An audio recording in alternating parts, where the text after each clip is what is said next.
Hello दोस्तों, शुरू academy में आप सभी का स्वागत है। अब आज हम क्या टॉपिक पढ़ने जा रहे हैं वो आप लोग को थंबनेल में दिख ही रहा होगा। तो वो क्या लिखा है, टाइप्स ऑफ चेक। अब हर कोई, जितने भी बैंकिंग एस्पिरेंट्स हैं ना, उन लोग के लिए बहुत ज़्यादा ज़रूरी है ये पढ़ना। ये टॉपिक बहुत ज़्यादा ज़रूरी है क्योंकि हर एक बैंकिंग एग्ज़ाम में इसके 2 से 3 क्वेश्चंस तो आते ही आते हैं।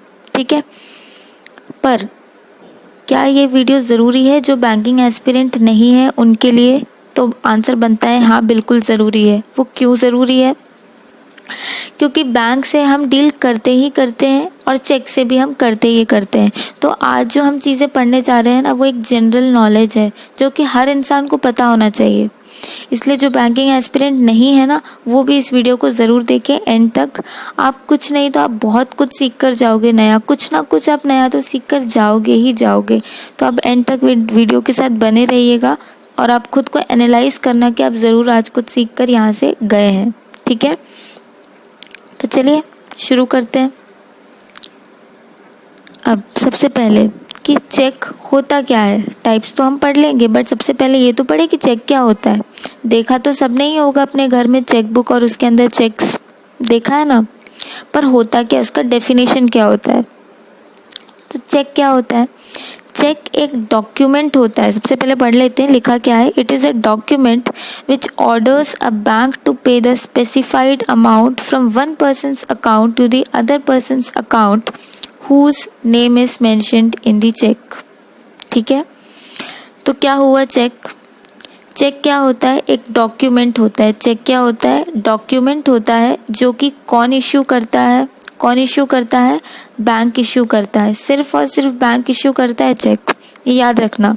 ठीक है, अब इसका काम क्या होता है? बैंक ने इश्यू तो कर दिया चेक, इसका काम क्या होता है?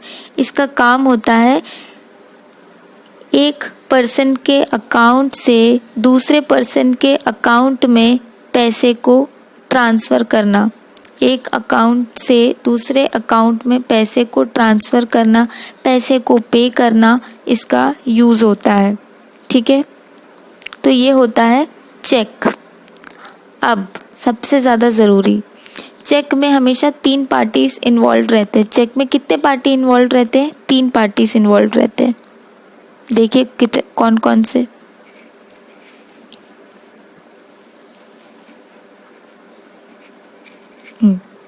चेक में 3 पार्टीज इन्वॉल्व रहते हैं, ड्रॉअर, ड्रॉई, पेई। ठीक है, अब ये कौन होते हैं? ड्रॉअर, ड्रॉई, पेई। तो भारी भारी नाम है, हम इसको सिंपल लैंग्वेज में समझते हैं। तो इसको सिंपल लैंग्वेज में समझने के लिए आप ये स्टोरी सुनिए। मुझे पैसों की ज़रूरत पड़ी। ठीक है, मुझे पैसों की ज़रूरत पड़ी। मान लो 5,000 रुपये की मुझे ज़रूरत पड़ी पैसों की। ठीक है, मैंने इधर उधर से जुगाड़ लगाया थोड़ा सा और फिर मुझे पैसे नहीं, मतलब पैसे मिल गए। फिर मैंने अपने एक दोस्त को बोला कि यार मुझे थोड़ा पैसे चाहिए, 5,000 रुपये की हेल्प कर दे मुझे। ठीक है, तो पलाश था मान लो। ठीक है, मेरे दोस्त का नाम था मान लो पलाश। मैं पलाश के पास गई और मैंने उससे बोला कि मुझे पैसे दे दे। तो उसने बोला ठीक है, मैं तेरे को पैसे दे दूंगा। ठीक है, तो उसने क्या किया, मुझे 5,000 रुपये उठा के दे दिए। ठीक है, उसने मुझे क्या किए, 5,000 रुपये उठा के मुझे दे दिए। ठीक है, अब मैंने क्या किया, उसने 5,000 रुपये मुझे उठा के दे दिए, मैंने क्या किया, ले लिया। ठीक है, अब थोड़ी दिन बाद पलाश ने मुझे बोला कि यार अब वो पैसे जो है मुझे वापस दे दे, मुझे ज़रूरत पड़ रही है। ठीक है, तो मैंने बोला चल ठीक है, मैं तुझे पैसे दे देती हूँ अब। तो मैंने क्या किया, मैंने उससे बोला कि मेरे पास कैश में तो पैसे नहीं है, एक काम कर, तू चेक रख ले, तू चेक रख ले। ठीक है, तो मैंने क्या किया, चेक लिया, उसमें किसका नाम लिखा, उसमें मैंने पे जहाँ पर रहता है वहाँ पर पलाश का नाम लिखा, डेट लिखा, अमाउंट लिखा 5,000 रुपये, और मैंने पलाश को दे दिया।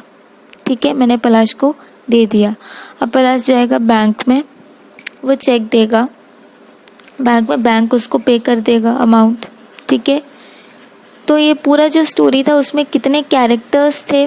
3 कैरेक्टर्स थे। कौन कौन से? एक मैं जो कि चेक में साइन करके दे रही हूँ। ठीक है, दूसरा पलाश जिसको मैं साइन करके मैंने जिसके हाथ में चेक दिया, और तीसरा जहाँ पर बैंक में पलाश जहाँ पर पैसे लेकर गया, यानी कि बैंक।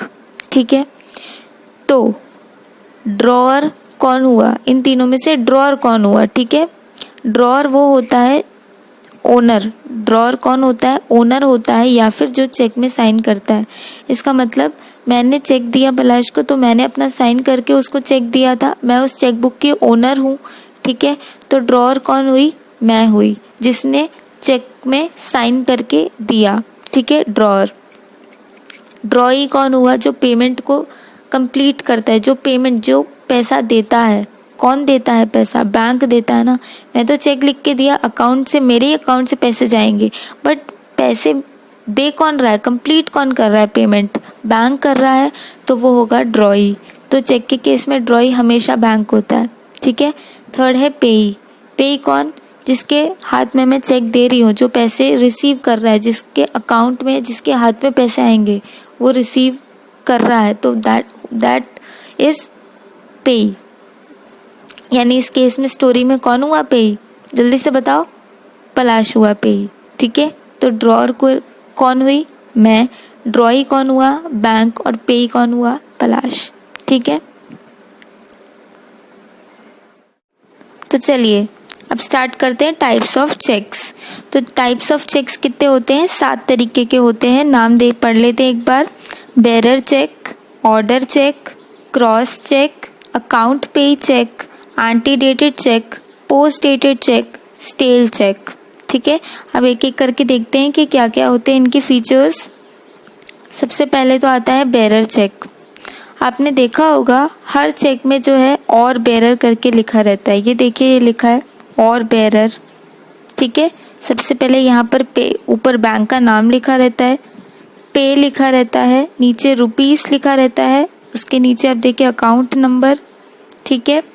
ऊपर राइट साइड में देखिए डेट लिखा रहता है, डेट आप वहाँ पर लिखते हैं, और नीचे जो पे वाला लाइन है, देखो पे लिखा है, वही लाइन में एंड में और बेरर लिखा है, और नीचे अमाउंट का कॉलम रहता है, और नीचे देखिए सबसे नीचे साइन रहता है, ठीक है। तो ये होता है चेक। अगर आपके घर में भी है चेक तो आप उठा के देख लीजिए, उसमें भी लिखा होगा और बेरर, ठीक है। तो बेरर चेक ये होता है। अब उसके फीचर्स देखिए। बेरर चेक सबसे पहला है कैश ट्रांजैक्शंस। तो बेरर चेक जो होता है वो कैश ट्रांजैक्शंस के लिए यूज़ होता है। इसका मतलब क्या हुआ कि आप अगर चेक को लेकर बैंक में जाएंगे तो आपके हाथ में पैसे आएंगे, ठीक है, आपके हाथ में आपको पैसे देगा बैंक, तो ये कैश ट्रांजैक्शंस के लिए यूज़ होता है। दूसरा है हाईली रिस्की। अब अगर मैंने किसी को चेक दिया, ठीक है, मैंने किसी को चेक दिया और अगर उसने चेक घुमा दिया और किसी और के वो हाथ में आ गया, मैंने किसी को चेक दिया, उसने चेक घुमा दिया, अब वो जो घुमा दिया है मैंने चेक, जिसने घुमा दिया चेक, वो किसी और को कहीं रोड पर पड़ा मिला मान लो, ठीक है, तो जिसको मिला अगर वो बैंक में लेकर जाएगा तो उसको भी पैसा दे देगा बैंक बिना कोई क्वेश्चन किए। भले उसमें चेक में उसका नाम तो नहीं लिखा था, ठीक है, पे के जगह में उसका नाम तो नहीं लिखा था, बट उसको बैंक पेमेंट कर देगा। तो इसलिए हाईली रिस्की होता है कि अगर मैंने घुमा दिया, किसी के हाथ से अगर घूम गया तो वो चेक जिसके हाथ में आ जाएगा उसको पैसा मिल जाएगा। तो जिसके हाथ में चेक, जिसके हाथ में चेक उसके हाथ में पैसा, ये फंडा याद रखिए, ठीक है। थर्ड वही लिखा है, amount received by the payee mentioned on the cheque और anyone who has the cheque. मतलब पेई जिसका नाम लिखा है उसको ऑब्वियसली उसको पैसे अगर मिले, उसके हाथ में अगर चेक है तो उसको तो पैसा मिलेगा ही मिलेगा, बट अगर उसके पास चेक नहीं है या जिसके पास भी चेक है उसको पैसे मिल जाएंगे, ठीक है। तो ये है कंसेप्ट पूरा बेरर चेक का।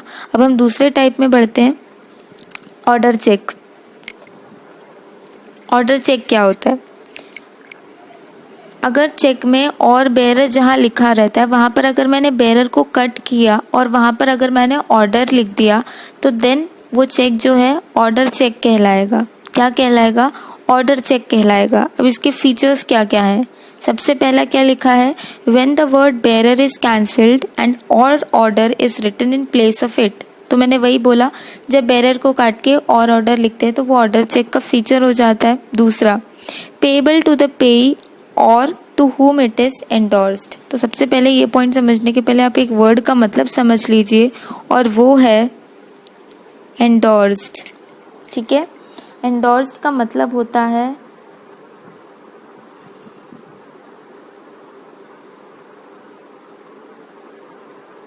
ट्रांसफ़र। एंडोर्स्ड का मतलब क्या होता है, ट्रांसफ़र। तो इसका मतलब क्या हुआ, मैंने किसी को चेक काट कर दिया, ठीक है, मैंने किसी को चेक काट कर दिया और उसका नाम, तो जो मैंने जिसको चेक काट कर दिया तो उसका नाम ही मैं लिख कर दूंगी तो वो हो जाएगा पेई, है ना। तो पेई अगर वो चेक को लेकर जाएगा बैंक तो उसको ऑब्वियसली पैसा दे ही देगी, ठीक है।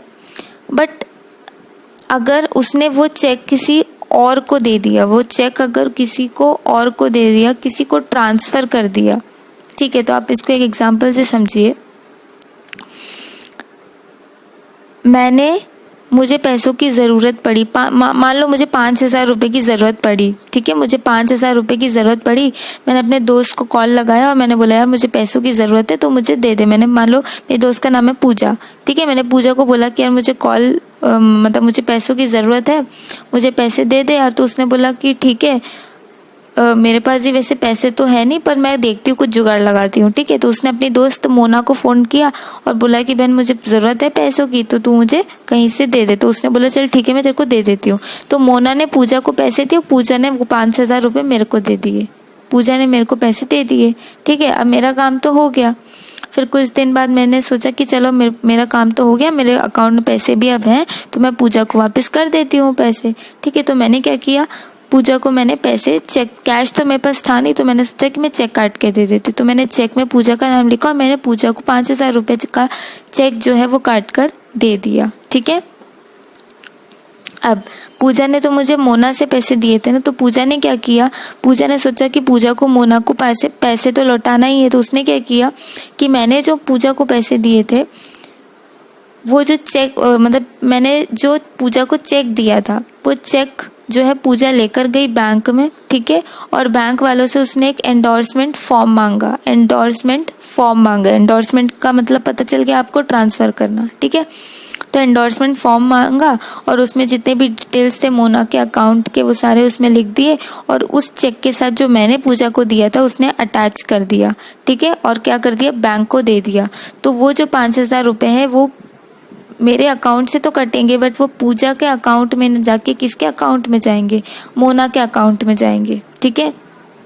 तो ये पूरे प्रोसीजर में आप देख सकते हैं क्या हुआ कि पैसे जिसके नाम, मतलब चेक जिसके नाम पे कटा था उसको नहीं मिला, किसी और को मिला। तो that is called as endorse. हम कह सकते हैं कि पूजा को मतलब पूजा ने जो मोना को चेक दिया था वो चेक एंडोर्स किया गया था, मेरा चेक जो है वो एंडोर्स हुआ है, ठीक है। तो that is called as order cheque, ठीक है। तो दो फीचर्स हैं क्या, जब बेरर को काट के वहाँ ऑर्डर लिखते तो then it is called as order cheque, और वो ऑर्डर चेक अगर एंडोर्स हो सकता है, मतलब वो जो चेक है वो अगर एंडोर्स हो सकता है आगे तो then that cheque is called as order cheque, ठीक। चलिए अब दूसरा पढ़ते हैं। दूसरा क्या है, तो वही मैंने एग्जाम्पल से, आप यहाँ सोनू मोनू टिंकू लिखा है, मेरा क्या था, मैं पूजा और मोना, ठीक है। तो आप देख सकते हैं वही चीज़ मैंने लिखी है, ठीक है। अब आगे देखते हैं क्रॉस चेक। क्रॉस चेक क्या होता है, आप देख सकते हैं क्रॉस चेक का जो इमेज है उसके ऊपर दो पैरेलल रेड लाइन्स हैं, ठीक है। सबसे पहले अच्छे से इस फोटो को देख लीजिए, आपको आगे बहुत अच्छे से समझ में आएगा। देखिए ऊपर रेड लाइन्स हैं दो, ठीक है, पे में नाम लिखा है, रुपीज़ लिखा है, सब कुछ लिखा है इधर, ठीक है। अब हम इसकी डेफिनेशन पे आते हैं। देखिए सबसे पहले क्या लिखा है नीचे, money is credited to the account. इसका मतलब क्या हुआ कि ये अगर जो क्रॉस चेक होता है अगर मैं उसको बैंक में लेकर जाऊंगी तो मुझे अभी तक बेरर चेक और ऑर्डर चेक में क्या हो रहा था, पैसे मिल रहे थे, हाथ में कैश मिल रहा था। इसमें मेरे अकाउंट में पैसे आएंगे, अगर मैं चेक लेकर जाऊंगी क्रॉस चेक तो मेरे अकाउंट में पैसे आएंगे, मुझे कैश में पैसा नहीं मिलेगा, ठीक है। और दूसरा एंडोर्समेंट इज़ पॉसिबल, यानी मैंने जो आपको समझाया था अभी, एंडोर्समेंट ये हो सकता है, ट्रांसफ़र हो सकता है, किसी और को पैसे मिल सकते हैं, ठीक है। तो क्रॉस चेक के सेलिएंट फीचर्स क्या हैं, सबसे पहले क्रॉस चेक में जो चेक होता है उसमें पैरेलल लाइंस अगर हम दो ड्रॉ करते हैं और उसके बाद अगर हमारे अकाउंट में पैसे आ रहे हैं और अगर उसका एंडोर्समेंट पॉसिबल है तो हम उस चेक को क्या बोलते हैं, क्रॉस्ड चेक बोलते हैं, ठीक है। अब दूसरा अकाउंट पे चेक, इसमें भी आप देख सकते हैं दो पैरेलल लाइंस खींची हुई है ऊपर, ठीक है। और उसके बीच में क्या लिखा है, अकाउंट पे लिखा है, ठीक है, अकाउंट पे लिखा है। तो क्रॉस्ड चेक और अकाउंट पे चेक में फ़र्क क्या है वो देखिए। इसमें सबसे पहले ये क्या लिखा है, money credited to the account, तो ये भी वही है कि क्रॉस चेक की तरह इसमें भी अकाउंट में आपके पैसे आते हैं, ठीक है। दूसरा है एंडोर्समेंट नॉट पॉसिबल, ये सबसे ज़्यादा इम्पॉर्टेंट पॉइंट है, एंडोर्समेंट नॉट पॉसिबल। इसका मतलब मैंने किसी को पैसे दिए, तो वो वाली स्टोरी याद करिए जो मैंने अभी आपको बताई थी पूजा वाली, ठीक है। मैंने पूजा को दिया, पूजा ने मोना को दे दिया था, एंडोर्स कर दिया था। अब अगर मैंने जो पूजा को चेक दिया था अगर वो अकाउंट पे ही चेक है, ठीक है, तो पूजा के ही अकाउंट में पैसे आएंगे, वो मोना को ट्रांसफ़र नहीं कर सकती, मोना को ट्रांसफ़र नहीं कर सकती है वो, ठीक है। तो अकाउंट पे ही चेक का फीचर क्या है, अकाउंट पे ही चेक में मतलब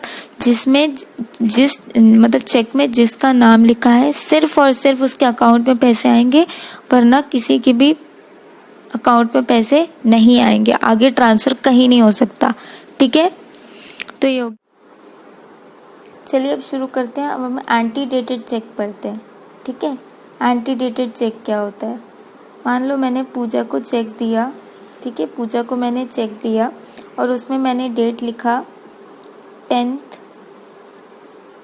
अगस्त, 10 अगस्त का डेट लिखा, ठीक है, 10 अगस्त का मैंने डेट लिखा और मैंने पूजा को चेक दे दिया।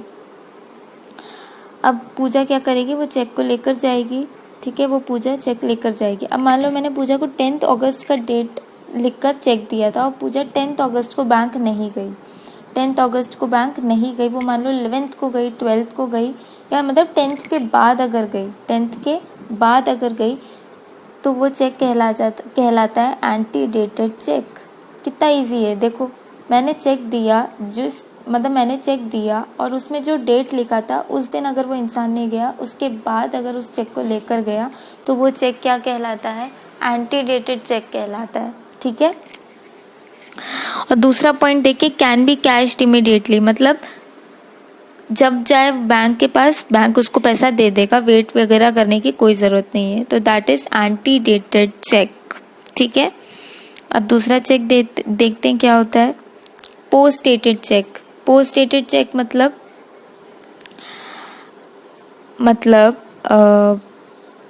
मैंने पूजा को फिर से चेक दिया, मैंने पूजा को क्या किया, चेक दिया, और आज मान लो 10 अगस्त है, आज की डेट मान लो 10 अगस्त है,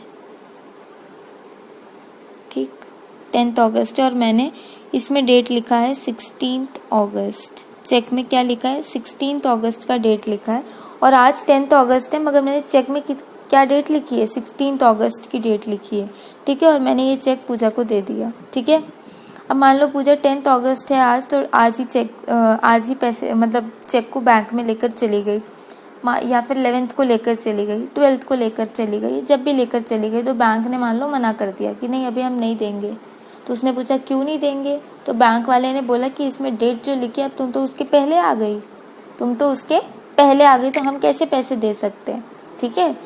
तो इसका मतलब क्या हुआ कि जो डेट चेक में लिखा है, अगर उसके पहले पेई अगर जाता है बैंक के पास, तो उसको पैसे नहीं मिलेंगे। तो कंक्लूजन क्या रहा इस चीज़ का, कि जो चेक में डेट लिखी हुई है उसके पहले पैसे नहीं मिलेंगे, उस डेट पर पैसे मिलेंगे या उसके बाद पैसे मिलेंगे, बट उसके पहले पैसे नहीं मिलेंगे। तो that cheque is called as post dated cheque. तो वही लिखा है चेक विथ फ्यूचर डेट, यानी आज 10 अगस्त है बट मैंने 16 अगस्त का डेट लिखा है, फ्यूचर डेट लिखा है, ठीक है।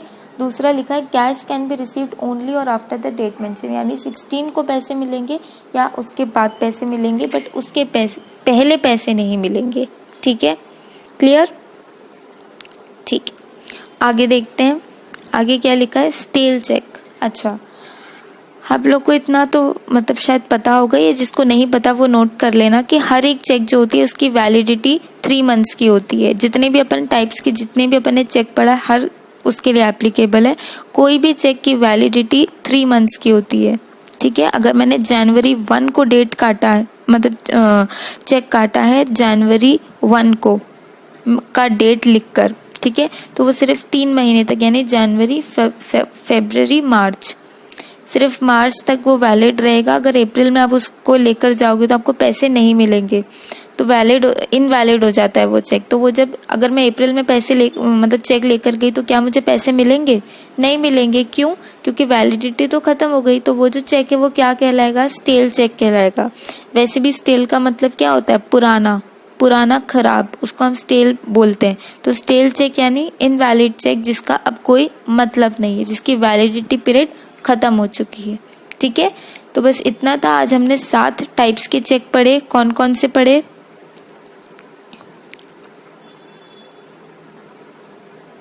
कौन कौन से पढ़े आज हमने? बेरर चेक पढ़ा। ठीक है, बेरर चेक क्या? जिसमें और बेरर लिखा जाता है। जब भी हम बैंक में जाएं तो हमें कैश में पैसे मिलेंगे और जिसके हाथ में चेक उसके हाथ में पैसा, तो बहुत रिस्की है। ठीक है। सेकेंड है ऑर्डर चेक, जिस चेक में और बेरर को काटकर ऑर्डर लिखा हो। ठीक है, और जिसमें मतलब उसमें भी कैश में हाथ में पैसे मिलेंगे बैंक से, और उसको एंडोर्स कर सकते हैं, उसको ट्रांसफ़र कर सकते हैं, तो that is called as order cheque. Cross cheque क्या हुआ? जिस चेक में दो पैरेलल लाइंस ड्रॉ किया हुआ हो और जिस चेक से हमारे अकाउंट में पैसे हैं, हमारे हाथ में पैसे नहीं आएंगे, अकाउंट में पैसे आएंगे, और जिसको हम फर्दर एंडोर्स भी कर सकते हैं, that is called as cross cheque. Fourth क्या है? अकाउंट पे ही चेक, जिसमें क्रॉस्ड चेक की तरह दो पैरेलल लाइंस ड्रॉ करेंगे और उसके बीच में अकाउंट पे ही लिखना बहुत ज़रूरी है। अकाउंट पे ही लिखना बहुत ज़्यादा ज़रूरी है। आप ये लोग याद रखना कि कोई क्रॉस चेक और अकाउंट पे ही चेक में बस इतना सा अंतर है कि अगर आपने उसमें अकाउंट पे ही बीच में नहीं लिखा तो वो क्रॉस चेक हो जाएगा। ठीक है, तो अकाउंट पे ही लिखना बहुत ज़रूरी है उस चेक में। और अकाउंट पे ही चेक का सबसे इम्पोर्टेंट फीचर क्या है कि ये कभी भी आगे ट्रांसफ़र नहीं हो सकता। जिसका आपने नाम लिखा है उसी के अकाउंट में पैसे आएंगे। ठीक है, और इसमें भी आपके अकाउंट में पैसे आएंगे, कैश नहीं मिलेगा। ठीक है, फिर क्या है? एंटीडेटेड चेक। एंटीडेटेड चेक कौन सा चेक हुआ? जिसमें जो चेक में जो डेट लिखा है उसमें न जाकर उसके बाद कोई भी डेट में आप लेकर चले जाओ उस चेक को with in the validity period, यानी कि 3 महीने, तो वो चेक क्या कहलाता है? एंटीडेटेड चेक। फिर आता है आपका post dated check. Post dated check कौन सा चेक? जिसमें जो डेट लिखे वो अभी आई नहीं है, आएगी बाद में, और उसके पहले अगर आप गए तो आपको पैसे नहीं मिलेंगे। और स्टेल चेक क्या हुआ? स्टेल चेक वो चेक जिसकी वैलिडिटी ख़त्म हो चुकी है, अब वो चेक का कोई काम नहीं। ठीक है, तो ये थे आज हमारे टॉपिक यहाँ पर कंप्लीट होता है। टाइप्स ऑफ चेक, जिसमें हमने 7 तरीके के चेक्स पढ़े। ठीक है, मैंने आपको एक एक करके समझाया, कंक्लूजन भी बताया। ठीक है, अब अगर आपको लग रहा है कि आपको कोई डाउट है तो आप उसको कमेंट सेक्शन में लिखिए, मैं ज़रूर से ज़रूर उसका रिप्लाई करूँगी। ठीक है, अब ये कि बैंकिंग के हर एक आगे के जो टॉपिक्स हैं मैं वो भी इस चैनल पर पढ़ाऊँगी। ठीक है, मैं वो भी इस चैनल पर पढ़ाऊँगी और बहुत जल्द दूसरा वीडियो भी यहाँ पर ज़रूर से ज़रूर अपलोड हो जाएगा। ठीक है, तो आप ज़रूर इस चैनल को, अगर आपने सब्सक्राइब नहीं किया तो आप उसको सब्सक्राइब कर लीजिए, और उसके बाद बेल आइकन बहुत ज़रूरी है दबाना। ठीक है, क्योंकि अगर आप दबाओगे नहीं तो आपको पता कैसे चलेगा कि मैंने नया वीडियो अपलोड किया है कि नहीं। ठीक है, तो आप उसको बेल आइकन दबा लेना, तो ज़रूर से ज़रूर आपको तुरंत नोटिफिकेशन आ जाएगा और ज़रूर आप उसको जल्दी से देखकर अपना प्रिपरेशन को स्मूथ कर सकते हैं। ठीक है, तो बस आज के लिए इतना ही। Thank you and have a nice day. और हाँ, कहीं जाइएगा मत। अगर आपको ये वीडियो पसंद आया हो तो इसे लाइक कीजिए, शेयर कीजिए और कमेंट में बताइए कि आपको ये वीडियो कैसा लगा। मेरी ये छोटी सी कोशिश आपको कैसी लगी और आपको क्या क्या और पढ़ना है फ्यूचर में, आप वो सारे टॉपिक्स भी मुझे बता सकते हैं।